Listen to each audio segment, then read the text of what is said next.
کیا آپ جانتے ہیں کہ رمضان کا مہینہ پوری دنیا کی معیشت کے پہیے کو نہ صرف گھماتا ہے بلکہ زکوٰۃ کا نظام اگر کہیں گڈ گورننس ہو تو اس معاشرے سے غربت کے خاتمے کا بھی باعث بنتا ہے۔ رمضان کے مہینے کی اصل پہچان کے حوالے سے آج کے پروگرام میں میرے ساتھ رہیے گا۔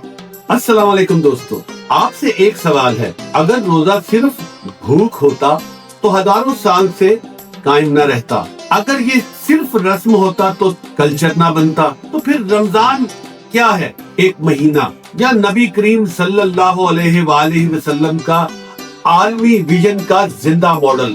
قرآن کہتا ہے روزہ تم پر فرض کیا گیا جیسے تم سے پہلے لوگوں پر فرض تھا۔ یہ اعلان ہے کنٹینیوٹی کا۔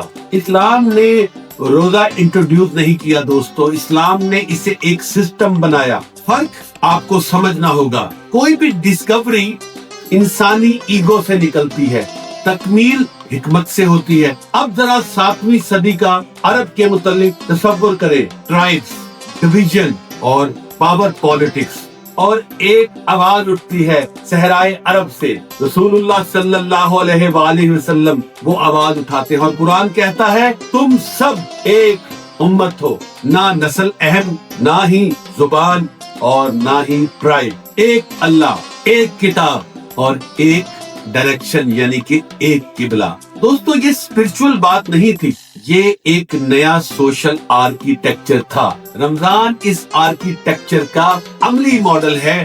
ہر طلوع فجر سے لے کے ہر غروب آفتاب تک دنیا بھر میں تقریباً 2 ارب مسلمان، پیو ریسرچ سینٹر کی 2015 کی رپورٹ کے مطابق مسلمانوں کی تعداد تقریباً 1.8 بلین تھی، اور 2050 تک اسلام دنیا کے بڑے مذاہب میں سب سے اوپر ہوگا۔ اب ذرا سوچئے، دنیا کا سب سے بڑا سنکرونائزڈ روز کی بنیاد پر اجتماع جو کہ پوری دنیا میں ایک ہی ٹائم پر اپنے وقت کے مطابق افطار بھی کرتا ہے اور ساتھ ہی ساتھ سحری کا اہتمام بھی کرتا ہے۔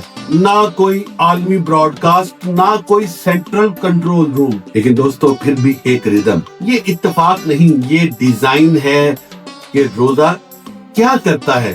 جسم کہتا ہے، باڈی کہتی ہے کہ کھاؤ، خواہش کہتی ہے کہ جواب دو، لیکن روزہ آپ سے کہتا ہے کہ رک جاؤ، نہیں۔ یہ سیلف گورننس ہے دوستو۔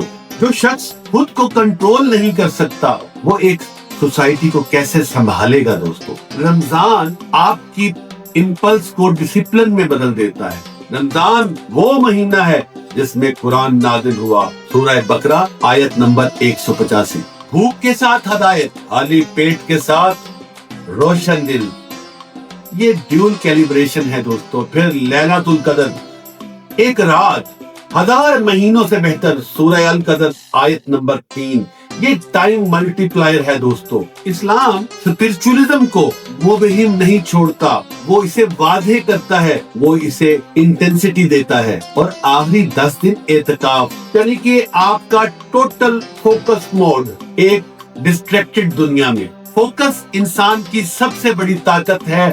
اب کرتے ہیں بات اس برابری کی جس میں بادشاہ، تاجر، بزنس مین، مزدور، یعنی کہ ہر شعبہ ہائے زندگی کا آدمی روزہ رکھتا ہے، سب ہی ایک پیاس سے گزرتے ہیں۔ یہ جذباتی جملہ نہیں ہے دوستو، یہ سائیکولوجیکل لیولنگ ہے۔ ایمپتھی ایکسپیرینس سے پیدا ہوتی ہے، اور ایمپتھی سے جنرosity یعنی کہ خیرات اور سخی ہونا یہاں سے نکلتا ہے، یہاں زکوٰۃ آتی ہے۔ اسلام میں دولت صرف جمع نہیں ہوتی، سرکولیٹ ہوتی ہے۔ قرآن نے زکوٰۃ کے مصارف واضح کیے ہیں، غریب، مسکین، مقروض اور مسافر۔ رمضان کے اختتام پر زکوٰۃ الفطر، تاکہ عید میں کوئی پیچھے نہ رہ جائے دوستو۔ یونائٹڈ نیشن ڈیولپمنٹ پروگرام کے مطابق عالمی زکوٰۃ ممکنہ مالیت $1 ٹریلین تک ہے دوستو، اور یہ کئی ممالک کے بجٹ سے زیادہ ہے۔ اگر گورننس میں ٹرانسپیرنسی ہو تو یہ پاورٹی ریڈکشن کا گیم چینجر بن سکتی ہے۔ بنگلہ دیش انڈونیشیا میں ایمپیریٹیکل سٹڈیز انکم اپلفٹ کرنے کے حوالے سے ہاؤس ہولڈ میں سٹیبلٹی دکھاتی ہے دوستو. یعنی رمضان صرف عبادت نہیں، اکنامک ایکٹیویشن بھی ہے دوستو. سپلائی چین حرکت میں آتی ہے، مارکیٹ متحرک ہوتی ہے، ری ڈسٹریبیوشن بھی ساتھ چلتا ہے. یہ بیلنس ہے، کنزمپشن بھی ہے، کمپیشن بھی دوستو. آپ اب سمجھ چکے ہوں گے کہ رسول اللہ صلی اللہ علیہ وسلم نے جب رمضان کے مہینے کا اللہ کی طرف سے اعلان کیا تو یہ آج کی دنیا میں اکنامکس کے ان اصولوں کو رہنمائی فراہم کرتا ہے جہاں معاشرے میں سے پاورٹی ختم ہوتی ہے. رمضان میں خریداری بڑھتی ہے.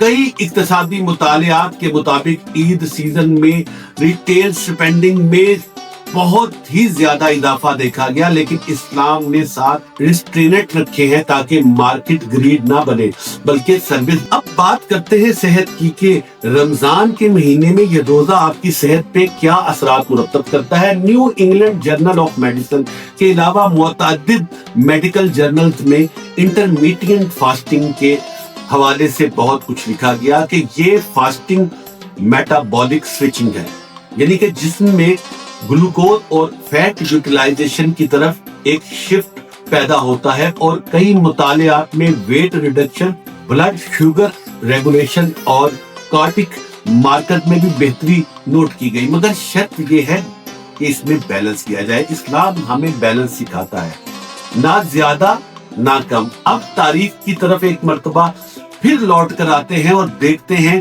کہ یہ رمضان جو اللہ تعالیٰ نے ہمیں ایک مرتبہ پھر دکھایا ہے، اس میں ہوا کیا تھا. 17 رمضان 2 ہجری، غزوہ بدر. تعداد میں کم مسلمان، سامنے طاقتور لشکر، اور علی کی، حیدر کی تلوار فیصلہ کرتی ہے. اور قرآن اسے یوم الفرقان کہتا ہے. یہ رمضان کی روح ہے، کمزوری نہیں. ایمان کی طاقت اسی مہینے کے اندر شو کی گئی دوستو.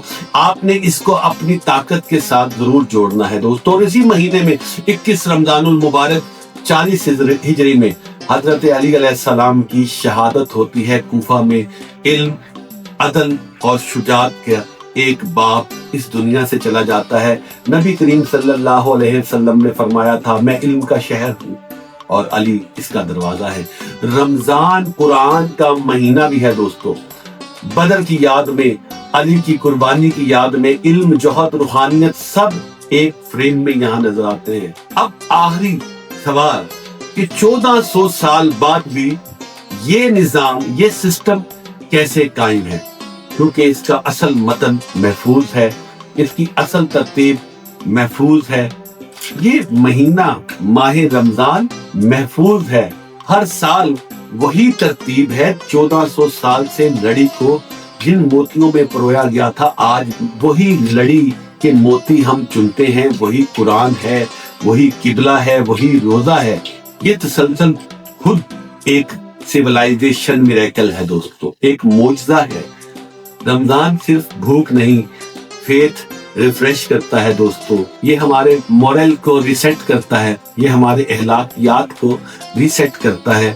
یہ سوشل سنکرائزیشن ہے، یہ اکنامک ری ڈسٹریبیوشن ہے، یہ پروفیٹک ویژن ہے. رسول اللہ صلی اللہ علیہ وسلم اس دنیا کے متعلق جو دیکھتے تھے، آج پوری دنیا اس کو دیکھ رہی ہے.